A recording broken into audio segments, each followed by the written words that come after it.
Привет, друзья! Сегодня по многочисленным просьбам я расскажу, как готовить мое любимое вкуснейшее пирожное макарон. Не макарон и не макарони, пирожное французское, и говорят там именно макарон.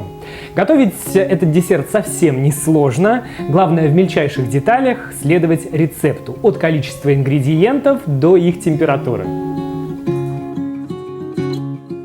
Первым делом необходимо просеять сахарную и миндальную пудры, чтобы не осталось никаких крупных частичек. Больше это касается миндальной, которая может содержать кусочки не до конца перемолотых орехов. Кстати, взвешивать эти ингредиенты лучше уже в просеянном виде, для большей точности. Перемешиваем пудры между собой и добавляем яичный белок, половину всего количества. Остальное оставляем для взбивания.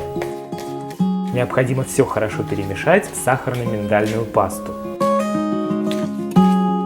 Далее готовим итальянскую меренгу. Сахар разбавляем водой и ставим на умеренный огонь. Когда сироп закипит, начинаем взбивать оставшуюся часть белков на небольшой скорости. Сироп постоянно перемешиваем, не давая ему приставать к посуде и пригорать. Когда температура достигнет 110 градусов, прибавляем скорость взбивания белков до максимума и продолжаем нагревать сироп. Достигнув 118 градусов, снимаем его с огня и тонкой струйкой вводим к взбиваемым белкам, не останавливая работу миксера, лишь немного уменьшив скорость. И продолжаем взбивать. Меренге нужно дать остыть и взбить ее до стойких пиков, или, как говорят французы, до птичьих клювов. Вот таких. Взбитую меренгу в 3 этапа вмешиваем в миндальную пасту. Тщательно, но аккуратно. Быстро, но нежно. В результате получаем такую тягучую смесь.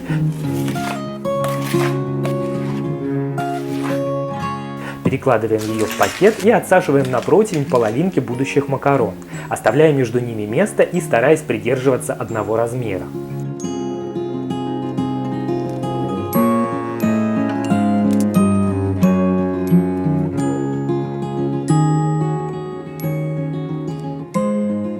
После того, как противень готов, его необходимо несколько раз поднять и бросить на стол, строго вертикально. Это поможет выйти лишним пузырькам воздуха и сделает поверхность макарон более гладкой. Оставляем противень минут на 15 и разогреваем духовку до 150 градусов.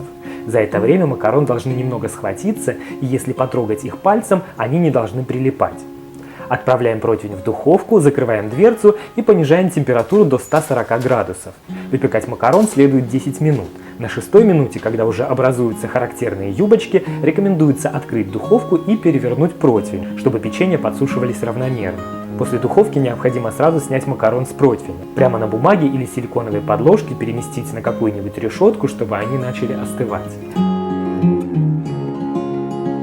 И пока макарон остывают, можно заняться начинкой. Она может быть любой. Это может быть какой-нибудь крем, начинка на основе фруктового или ягодного конфитюра. Одной из самых простых и быстрых приготовлений начинок является шоколадный ганаш. Я сегодня сделаю ганаш из белого и из черного шоколада. Принцип приготовления один и тот же.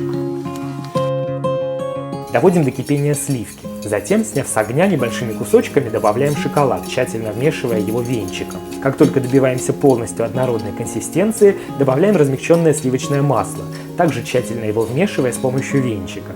Кстати, белый ганаш можно сделать любого цвета с помощью каких-нибудь сиропов или пищевых красителей. Ганаш из черного шоколада готовится по тому же принципу.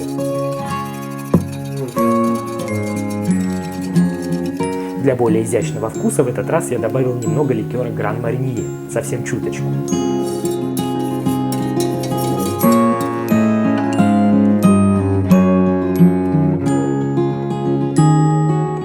После того, как ганаш остынет и немного загустеет, с помощью кулинарного мешка выкладываем его небольшими количествами на половинку макарон, точно в середину, и накрываем другой половинкой. Количество крема по вашему вкусу. Кто-то любит толстую прослойку, кто-то потоньше. Хранить же макарон лучше в холодильнике, в плотно закрытой упаковке.